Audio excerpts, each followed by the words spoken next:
আসসালামু আলাইকুম। আমি Mohammad Jalaluddin, fitness with Jalal, forward by doctor Jahangir Kabir, chairman and founder JK lifestyle limited. আমরা নতুন মানুষকে দাওয়াত করি, বিশেষ করে আমার মহিউদ্দিন ভাই প্রতিদিন নতুন নতুন মানুষকে দাওয়াত করে ধরে নিয়ে আসে। আমাদের উদ্দেশ্য হচ্ছে ডক্টর জাহাঙ্গীর কবির স্যারের থিওরি মেনে আমরা এখানে সুস্থ হচ্ছে, আরও যারা আসে তাদেরকে এই বিষয়টা আমরা বোঝাবো। আজকে আমাদের এক হুজুর আসছেন মসজিদের ইমাম সাহেব, ওনার সঙ্গে আমি কথা বলবো। মূলত জাহাঙ্গীর কবির স্যার যে কটা থিওরি নিয়ে কাজ করে ওটা বলবো। আমি প্রথম থেকে আসি, স্বাস্থ্যকর খাদ্য অভ্যাস। এখানে একটা বিষয় খেয়াল করুন, বলা হয়েছে পবিত্র খাবার গ্রহণ করতে, হালাল আর পবিত্র, এছাড়া তো বিকল্প কিছু নাই। তাই স্যার ওই কথাটাই বলেন যে যেটা আমার শরীরের জন্য উপকারী, প্রথম শর্ত হচ্ছে আপনার হালাল, তারপরে পবিত্র, তারপর আমার শরীরের জন্য সেটা ক্ষতি। হ্যাঁ বুঝতে পারছেন, এটা হচ্ছে একটা থিওরি। আর এখানে আছে না খাওয়ার অভ্যাস, ব্র্যাকেটে লেখা আছে অটোফেজি। না খাওয়ার অভ্যাস অটোফেজি। অটোফেজি নিয়ে স্যারেরও অনেক ভিডিও আছে, আমাদের অনেক ভিডিও আছে, আমি শর্ট টাইমে বলবো। দীর্ঘক্ষণ যদি আমরা না খেয়ে থাকি তখন আল্লাহ ভিতরে একটা সিস্টেম দিয়ে দিয়েছেন, ওটা এমনি আমার শরীরকে সুস্থ করে ফেলে। যেটা যে আপনার সপ্তাহে 2টা রোজার কথা বলা আছে, মাসে 3টা রোজার কথা বলা আছে, ওই সিস্টেমটা এর মধ্যে বিস্তারিত আলোচনা করা আছে। তাহলে এটা তো আল্লাহ তার রাসূলের বিধান।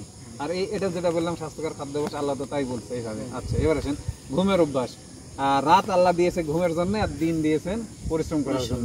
রাত জাগলে আমাদের ক্ষতি হবেই, তাই আমরা বলি রাত্রে ঘুমাইতে হবে। এবং কখন ঘুমাইতে আপনি জানেন যে ঈশার পরে ঘুমাইতে হয়, আর ঘুমাইতে হবে ফজর পর্যন্ত, এরকম।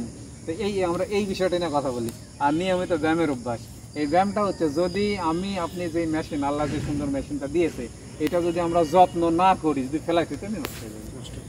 আর আগে কি বলা হচ্ছিল, এই বিষয়টা আপনাকে হয়তো বলা আমার বিয়া দিতে হবে, ফজরের সালাতের পরে জমিনে ছড়িয়ে পড়ে রুজির সন্ধানে, একটা কথা বলা আছে না? তার মানে এখানে বলতে আমরা বোঝাচ্ছি যেখানে আপনাকে আপনার রুজির সন্ধানে পরিশ্রম ধরে ফেলছেন। তো এখানে এই নিয়মিত ব্যায়ামের অভ্যাস বলতে আমরা যারা মাঠে পরিশ্রম করি না, তাদেরকে শারীরিক পরিশ্রমটা কিছু না কিছু করতে হবে, এটা বলা হয়েছে। মানসিক প্রশান্তির চর্চা।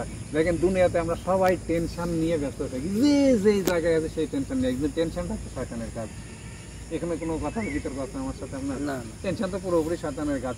মূলত এই 5টা বিষয় নিয়ে কাজ করেন স্যার, আর এটার উপরে এক একটা পার্টের উপরে ব্যাপক ব্যাপক আলোচনা আছে। এই হচ্ছে মূল বিষয়। তো যেটা বললাম, এটা কি ইসলামের সাথে কোনো সাংঘর্ষিক আছে?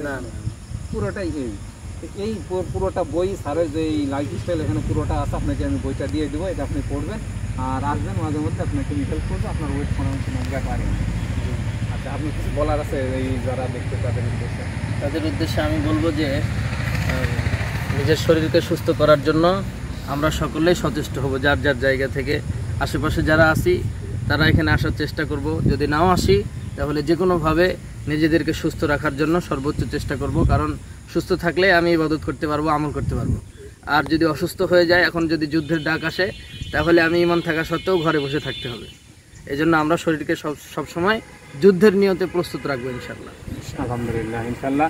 তো মূল কথা হচ্ছে যে স্বাস্থ্য ঠিক না থাকলে কিচ্ছু হবে না। ইমাম সাহেব যে কথাটা বলে দেন, আপনি যত বড় ইমানদার হন না কেন, ইসলামের যখন প্রয়োজন হবে, আপনাকে সশরীরে আপনার শক্তির প্রয়োজন হবে, আপনি কাজে লাগাতে পারবেন না। ঘরে শুয়ে শুয়ে আপনাকে বাঁচাতে হবে আরেকজন এসে, বিষয়টা তো এরকম। অতএব আপনার স্বাস্থ্যের যত্ন করেন, আপনার স্বাস্থ্য যত্ন আপনাকে যত্ন করতে হবে, অন্য কেউ করে দিবে না। তাই আমি সবসময় একটা কথা বলি, যার স্বাস্থ্য তার সম্পদ। Be healthy and keep healthy. আসসালামু আলাইকুম।